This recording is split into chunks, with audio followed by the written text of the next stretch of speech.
O futuro é o passado em preparação.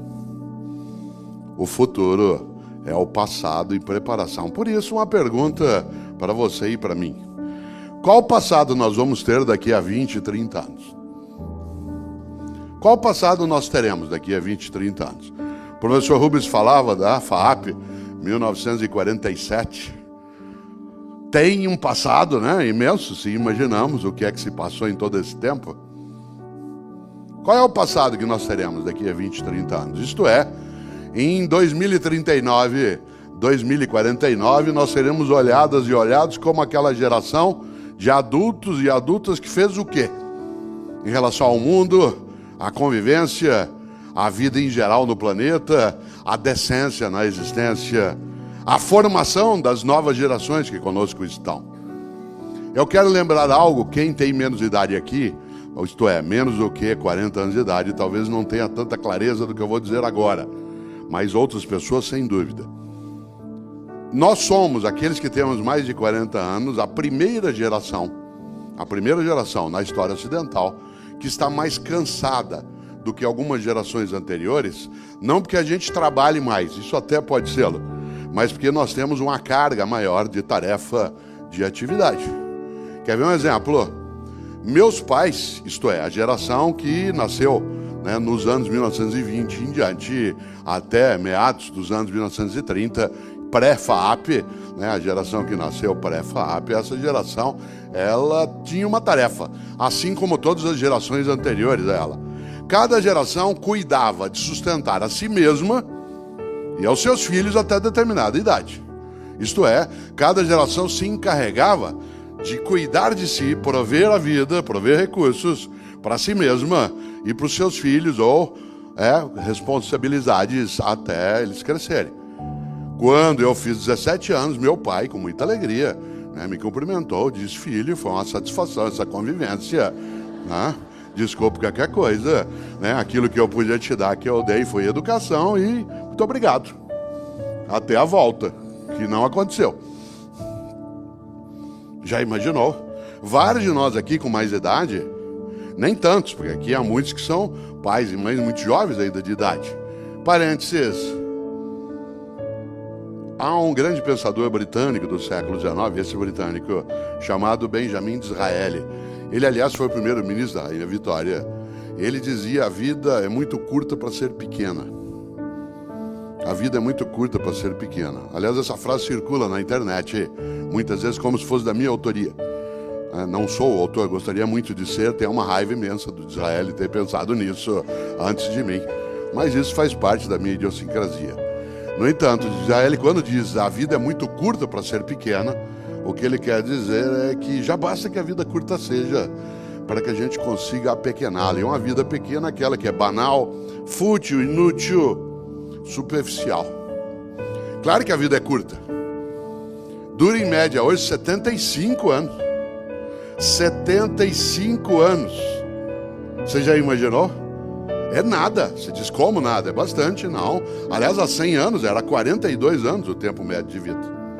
42. Só para você ter uma ideia, pessoas muito mais jovens de idade fizeram coisas bastante significativas em outro tempo. Exemplo, nossa independência no Brasil foi proclamada por um menino de 23 anos de idade. Quando Pedro proclama a nossa independência, ele tinha 23. Ele era um pouquinho mais velho do que aquele ou aquela tua que está fazendo o vestibular hoje.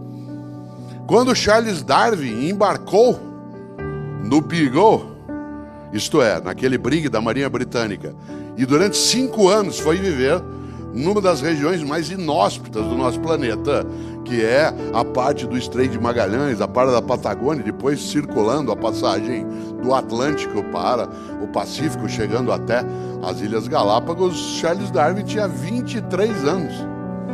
Aliás, só por curiosidade, o comandante do brig do HMS Beagle, tão conhecido em termos de literatura, que era o comandante Fitzroy, ele tinha 25 anos quando ele comandava um navio da Marinha Britânica. E só para tua curiosidade, absolutamente inútil, ele começou a comandar o Beagle com 23 anos. Interessante, se você imaginar teu filho Ou tua filha, com 20 anos de idade, comandante de um navio, um brigue, proclamando a independência. E quem dera fosse a independência de você, né? Te liberar para você cuidar da tua vida, e ele vai cuidar da dele. E aí não, ele está hoje aí aos 17 para 18 anos fazendo vestibular, e você aqui tendo que assistir palestra, ou em São José, ou em Ribeirão Preto, ou nos outros auditórios, e aguardando ele sair, ou ela. Interessante, né? Claro que a vida é curta. O que ela não pode é ser pequena. 75 você acha muito quando você tem 10, 8, 15. Quando eu tinha 20 anos, alguém de 40 anos estava longe. Senta alguém de 80, está na minha cola. Olha quanta coisa inútil você não sabe. Interessante, porque é gostoso quando a gente sabe aquilo que a gente ainda não sabe, a gente começa a saber aquilo que precisa. E às vezes a gente não precisa saber todas as coisas, porque nem tudo está conectado àquilo que é o nosso projeto de vida, desde que você tenha um projeto de vida.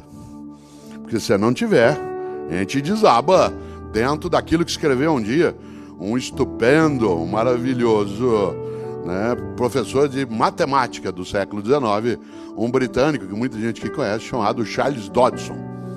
Charles Dodson aqui, todo mundo deve conhecê-lo pelo nome de Lewis Carroll, que é o pseudônimo que ele adotou para escrever livros de filosofia sob a capa de serem infantis. Alice no País das Maravilhas é um livro de filosofia de ponta a ponta. Aliás, ele inspirou o primeiro Matrix, que é o único que faz sentido. Se vocês se lembram do Matrix, ele se inicia como? Se inicia Alice. Alice está brincando no jardim, vê um coelho branco, corre atrás dele, cai num buraco e cai num mundo onde nada parece fazer sentido, isto é, o nosso. E ela está ali perdida. O coelho, estou atrasado, estou atrasado. A rainha, que manda cortar a cabeça toda hora, corta-lhe a cabeça. E uma hora Alice está ao lado da rainha numa execução, e ela diz, mas por que ela está sendo, porque essa pessoa está sendo executada? Ela disse, não sei. Foi como? É que hoje é a execução, amanhã vai ser o julgamento, depois da manhã é o crime. Ela disse, isso não faz sentido. Ela disse, aqui faz. Olha só, Lewis Carroll, um professor de lógica e matemática, que foi capaz de construir coisas, mas que nos alertou para algo que todo mundo aqui um dia leu, Lewis Carroll, ou assistiu os desenhos ou filmes, se lembra, que é a maior personagem que você e eu temos que conversar com os nossos filhos e netos. Meus 4 netos, eu gosto de lembrar que eu vou falar com eles sobre isso um dia, que é a personagem mais genial para pensar a vida, as gerações em ebulição, que é o gato. O gato, aquele gato que fica lá em cima, né, que tá sempre, só aparece o sorriso dele, às vezes só o rabo. Você se lembra que uma hora ali está perdida naquele lugar, não sabe onde está? O Matrix se inicia exatamente com isso. O Keanu Reeves, a personagem que ele faz chamada Neo, né, o novo, né, em latim, o Neo, ele está parado diante de um computador e começa a piscar a tela, Follow the White Rabbit. Naquela hora toca a campainha, ele vai abrir, tem um grupo de pessoas, entre elas uma mulher com um coelho branco tatuado. E aí tudo começa e vai na direção de uma grande pergunta, quer dizer, qual vida você quer? Aquela vida que é ilusória, que é dissimulada, que é apenas mera representação, ou você quer uma vida consciente, deliberada, em que você não é servil, não é robótico, não é alguém que perdeu sua autonomia ou liberdade. E é claro que o gato lá, uma hora ali está perdida, e ela vê o gato no alto da árvore e fala assim, o senhor pode me ajudar? E o gato com aquele jeito tranquilo, ele diz, claro. Ela falou, para onde vai essa estrada? O gato fez a grande pergunta da vida, que é, para onde você quer ir? Ela falou, eu não sei, eu estou perdida. Ele disse, para quem não sabe para onde vai, qualquer caminho serve. Para quem não sabe para onde vai, qualquer caminho serve. Portanto, a grande reflexão a ser feita é, para onde a gente quer ir? Com as nossas opções, nossas escolhas, numa vida que até pode ser curta, né, mas não precisa ser pequena de maneira alguma. E aí quando a gente imagina grandes cientistas como Darwin, aliás, muita gente ensina às gerações mais jovens algo muito perigoso, Diz, como disse o Darwin, a sobrevivência do mais forte.